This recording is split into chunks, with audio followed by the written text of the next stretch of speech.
Bonjour. Aujourd'hui, je vais présenter le projet de règlement PP 27-2025 qui vient modifier le règlement de zonage. Premièrement, il y aurait lieu d'apporter une modification au projet de règlement à l'article 5.3. Dans le fond, on viendrait rajouter dans les usages autorisés pour la nouvelle zone GH16R l'usage habitation unifamiliale qui était supposé se retrouver dans le projet de règlement. Il faut qu'on vienne le rajouter au second projet. À l'article 2, dans le fond, pour la zone FJ28R, comme vous voyez, c'est au nord du boulevard Leclerc-Ouest, proche de l'intersection avec la rue York. Dans cette zone-là, présentement, on autorise un maximum de 2 logements. On va venir modifier pour autoriser jusqu'à 3 logements.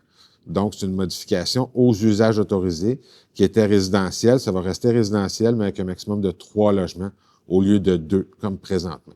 À l'article 3, pour la zone GK22C, comme vous voyez à l'écran, là, c'est au bout de la rue du Parc, proche de la rue d'Offrune, et la rue Cour aussi, qu'on va retrouver cette zone-là. Dans cette zone-là, on va venir autoriser la classe d'usage C-Resto, dans le fond, les établissements de restauration, avec une note, la note 227, qui va dire que c'est dans le fond, les restaurants vont être autorisés, mais seulement en lien avec un centre d'aide aux personnes.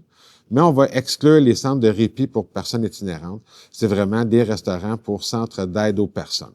À l'article 4, on va venir toucher la zone DL05C. Comme vous voyez, c'est de part et d'autre de la rue d'Offrune, au nord du boulevard David-Bouchard-Nord. Dans cette zone-là, on va venir autoriser les services d'accommodation. Dans le fond, services d'accommodation, c'est les services de commodité comme couturière, les dépanneurs, les centres de toilettage pour animaux, fait partie de la classe C-ACO, qui va être autorisée dans la zone. À l'article 5, dans le fond, on va venir créer une nouvelle zone, la zone GH16R, à même une partie de la zone GH06R. Comme vous voyez, dans le fond, là, la zone qui est visée, c'est au nord de la rue Maisonneuve et à l'ouest de Simon Sud. Dans le fond, ce qu'on va prendre, c'est toutes les résidences entre la rue Gélina et Maisonneuve qui donnent sur Simon Sud. On va venir créer une nouvelle zone avec ces résidences-là. Comme on peut voir à l'article 5.3, dans cette zone-là, on va venir autoriser les habitations de 1 à 3 logements. Présentement, c'est limité. On va venir autoriser les bifamiliales et trifamiliales dans cette zone-là. Pour la reste de la zone, dans le fond, les rues Balzac, Paul Gaudreau, Leroux, au nord de Maisonneuve, les modifications ne changeront rien aux usages autorisés. C'est vraiment la partie qui est adjacente à la rue Simon Sud qui va être visée par la modification. À l'article 6.1, ce qu'on va venir faire, c'est dans la zone agricole pour les usages agrotouristiques, on va venir permettre qu'il y ait une enseigne qui soit installée sur un terrain autre que le terrain de l'exploitation agricole. Par contre, il va y avoir des normes à respecter. L'enseigne doit être située dans une servitude de passage qui est en faveur du terrain où s'exerce l'activité agrotouristique. Et ce, avant l'entrée en vigueur du présent règlement, dans le fond, avant le 17 novembre 2025, il doit y avoir une servitude de grévé avec l'exploitation agricole pour qu'on puisse autoriser l'enseigne sur ce terrain-là. C'est uniquement pour les zones agricoles.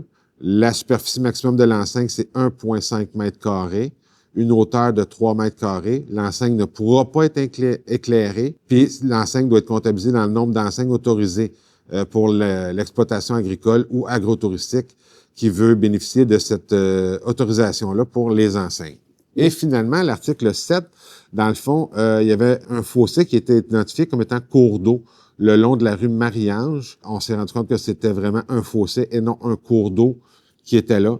Fait qu'on va enlever la mention que ce fossé-là est un cours d'eau au règlement de zonage. Fait que c'est la modification qu'on vient faire.